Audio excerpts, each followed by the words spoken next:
This guy has put in 280 hours of Call of Duty Warzone. So every time they say I'm stepping away, I think it's just like a pity party type thing. They're saying this because they want people to be like, yeah, you step away. You're like the face of COD. Yeah, you tell them, you let them know. And these guys are so full of it, man.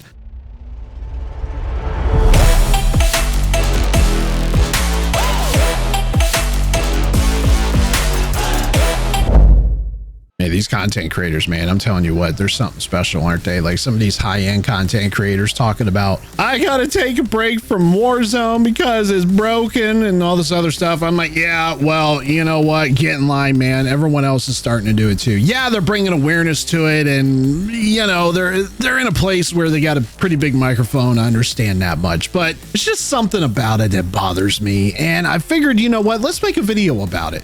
Let's make a video, what everyone is talking about, and I'll give you my 2 cents on the whole thing. I will let you know what I'm thinking. Yes, Mr. Equalizer, you know what it is. We're going to jump in here and talk about Aydan today, taking a break from Warzone, and let's see what Aydan has to say about it. Let's jump into the video. What is he talking about? He's talking about stepping away from Warzone, and he's talking about a few other things within the game itself, but let's take a look and find out and see what Aydan is trying to say here. Hey Twitter, I don't know if you guys saw my post yesterday. I said I was going to talk about the future of Warzone, where I see myself in it, talk a little bit about the game and what's wrong. So yeah, I'm basically going to be taking a pretty decent break from Warzone, probably the longest one I've ever taken before. And all right, so he's taking a break from Warzone. A lot of other content creators are starting to say the same thing, right? You know, he's not the only one that's wanting to take a step away. But let's find out and see exactly why he wants to step away. I know you guys have seen this from me before, where I'm just bored of the game. There's some shit going on. I take a week break, hop back on. I think it's going to be a little bit more serious than that. And I'm not saying I'm quitting the game. I love Call of Duty. It's been my favorite game for years. Maybe like growing up, you know, it's been my favorite game.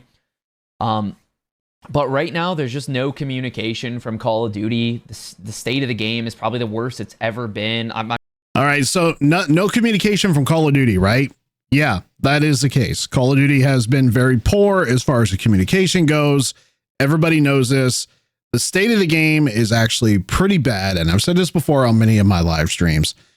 But when you see other big streamers like this come out and say, yeah, I'm taking a break from the game. I've been told before that he's stepped away from the game before in the past. It seems like he does this every year. But why being the #1 ranked player in the top 250 in Warzone? He's #1 right now, currently, as a recording of this video.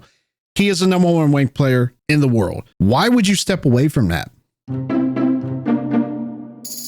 If you're the best and you claim to be the best, why would you want to step away from that? I mean, I'm going for #1 in season 1. I played 280 hours last month, and it was a real eye opener for me. I feel like I had a lot. 280 hours. This guy has put in 280 hours of Call of Duty Warzone.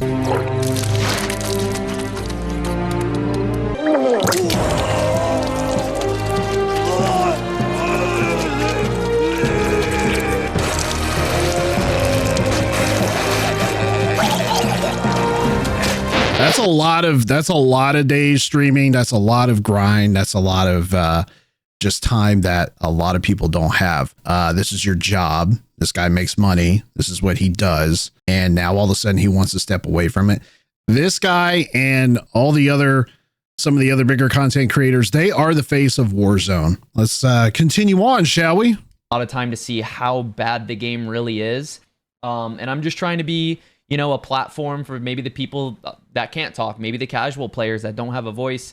And the game is just, it's terrible, man. From hackers to legitimate players just being shadow banned over and over and over. From hackers to legitimate players being shadow banned. Oh, well, hackers is a whole nother issue in itself, obviously, but legitimate players, the ones that are truly getting upset about this game are the legitimate players. You know, your casual 9 to 5 person that just wants to come home, you know, crack open a few beers and jump online and play some COD with their bros, you know? Those are the ones that want to that are actually pissed off at the game, that are wanting to step away and play something else. Those guys, the people that really matter, the people that actually have other things going on outside of their lives, and you know, they have other jobs and things going on, and then all they want to do is come home and fire up Call of Duty and play like an hour or two every night if they have time. Some of these guys can't because they have families. So when they do get on and they do play the game, and then they notice that they're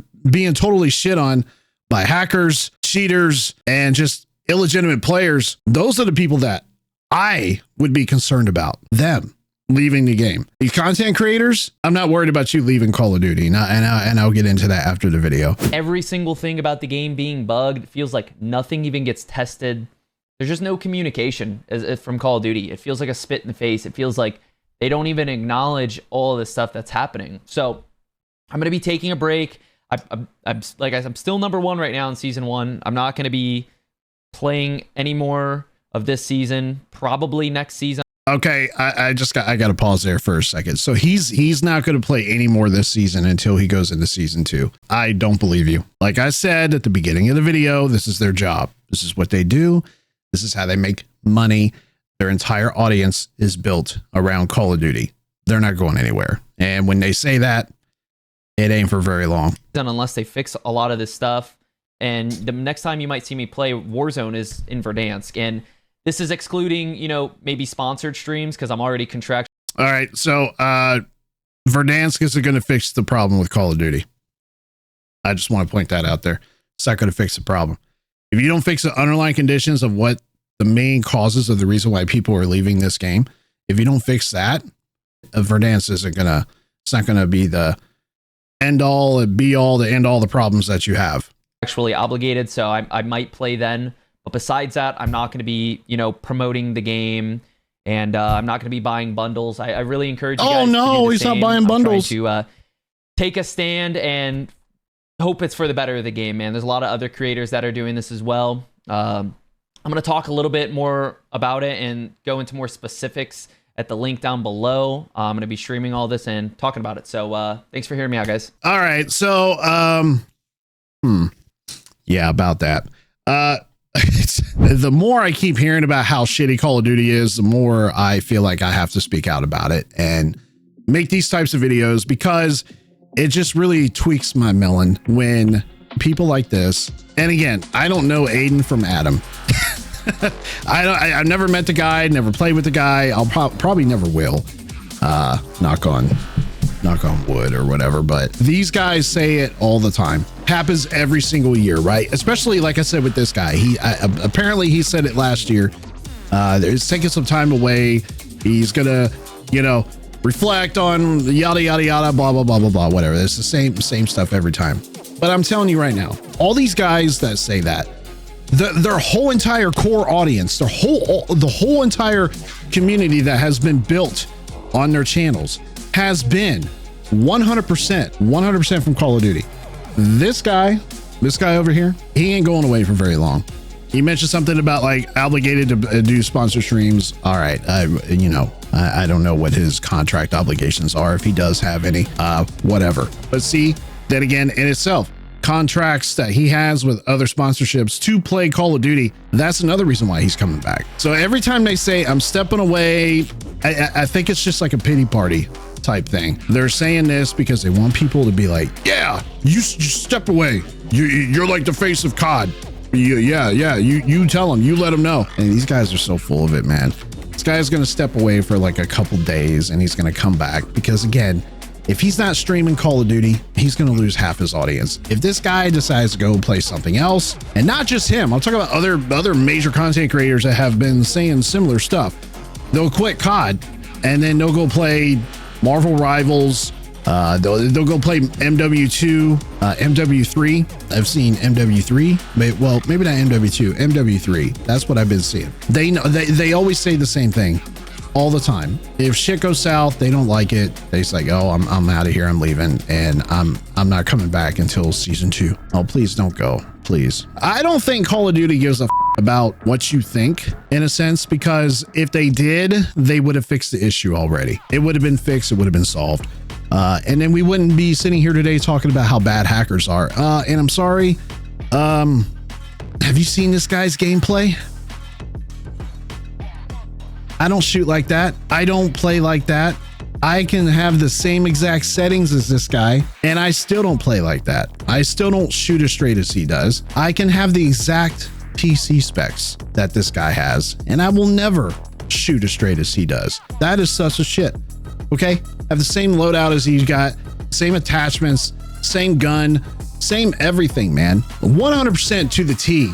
Same monitor, same keyboard and mouse. I don't think he's mouse and keyboard. I think he's controller player, but I can have the same exact setup that you have, and I'll never play as good as you. Everybody has the same settings. You will be back because your revenue based on playing Call of Duty, and you will be back. So that's it. That's all I gotta say about this guy, man. I mean, I don't know. His gameplay is already sus as hell, but I just want to make a video about this guy because I do think he's a decent player when he doesn't have the shit in front of him that he normally has.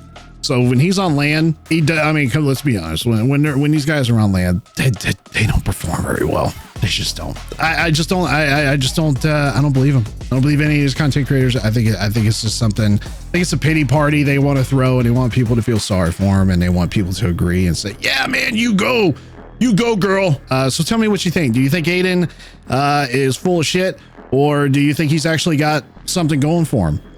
Do you actually think he's gonna come back and still continue to grind the top 250 and be #1 in the world? Or do you just think it's a bunch of hogwash?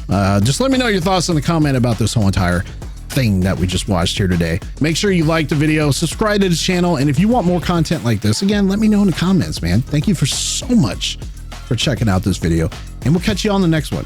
I'm out.